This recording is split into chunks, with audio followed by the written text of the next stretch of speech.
Hey guys, dumating na yung ating mga in-order kay Precious Garden. Kaya, open na natin siya. Hindi akin lahat to. Bibigyan ko sila.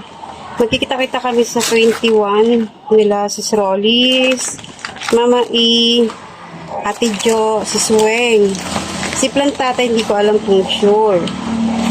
Kaya, yan, bumili ako. Tapos, ayan.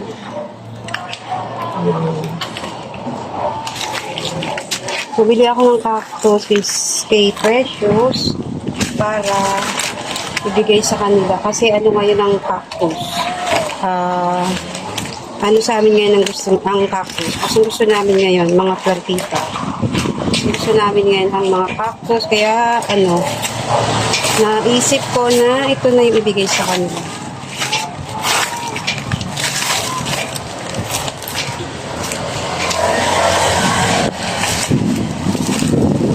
Ayan, lakas ang hangin.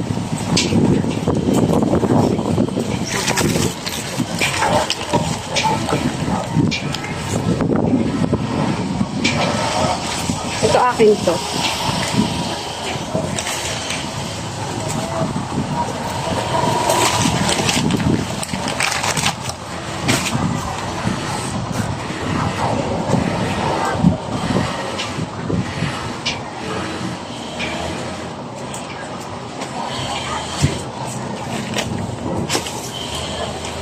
Ito guys.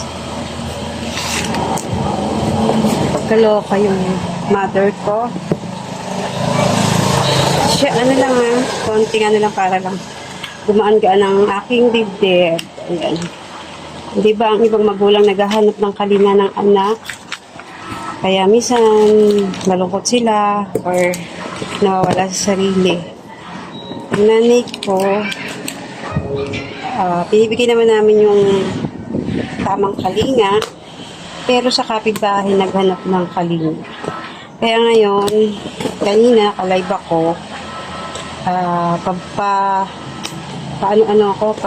alis-alis, kasi lumabas nga si mother at naghanap ng pupuntahan. Tapos dun sa kapitbahay namin, sabi niya dun daw siya mahihiga, dun daw siya kakain. Siyempre sa isang anak masakit yung kasi, pero yun nga, may sakit. Ko alam kasi dinala na namin sa lahat ng walang epekto. Hindi maganda yung, kasi yung mga napanood ng Alzheimer's pa bago-bago, diba? Siya hindi eh. Nakatuon siya dun sa masama yung isip niya sa amin. Nilalason siya. Ayaw niya kumain ng pagkain na mula sa amin, diba? Nakakasakit yun. Masakit yun sa isang anak. Lalo na kung mahal mo yung nanay mo. Kung ibigay mo naman yung gusto. Tsaka yun, isa ako. Kasi siya na, ayoko maging, alam niyo naman ang vlog ko, puro masaya. Ayoko umiyak sa ibang tao. Kasi nagkakaroon din sila lang awa.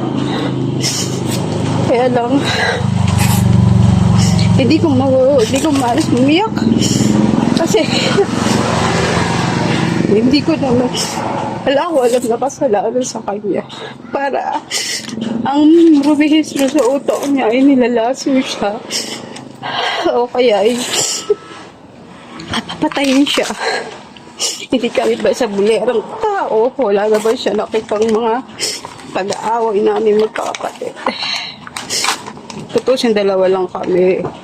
Tapos yung kapatid ko nagtatrabaho. Parang ayaw niya kung ano. Kaya mga pabangking ko yung hinihingan ko ng tulong. Ito maganda. Sa akin to. Ito sa akin to.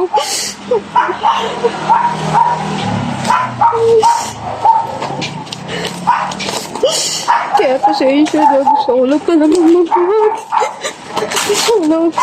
Kasama ng loob ko.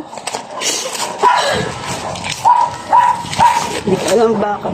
Ganon. Saglit! Ising ko na to kasi mukhang hindi na siya talaga yung lalakid. Sa susunod na tanim natin ay dadagdagan ko na lang siya ng lupa. Parang ito na to talaga eh. Hanggang dito na lang yung paglaki niya. Kaya i-harvest natin parehalo sa sa teka, paulitin. Sa Sisweng. Kay Sisweng yan. Yan ang request niya.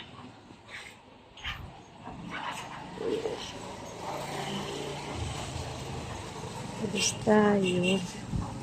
Para hindi sama lupa. Magulang na siya. Kaya, ano na natin yun. Harvestin na yan. Halo natin sa ating nilaga.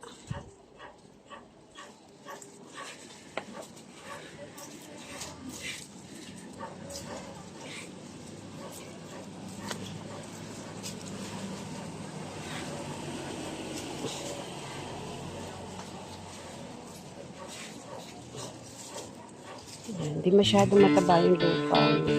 Kaya magtatanim tayo ng panibago.